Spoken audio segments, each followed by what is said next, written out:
Adakah sah puasa orang yang tak mandi hadas besar? Jawabnya sah dan tidak sah. Sebab apa? Orang yang berhadas besar ada yang tidak sah puasa, ada yang sah.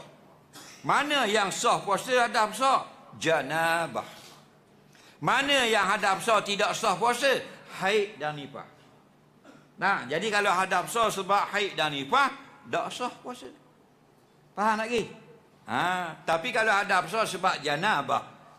Janabah ni apa? Keluar mani atau jimak pada malam hari. Faham? Contoh malam tu pukul 12 dia jimak. Pukul 11 pun boleh. Pukul 12 dah. Faham lagi? Dia jimak. Esok dia bangun tu pukul 6.45 dah. Keadaan puasa dah. Faham lagi? 45 minit dah dalam keadaan puasa. Sah.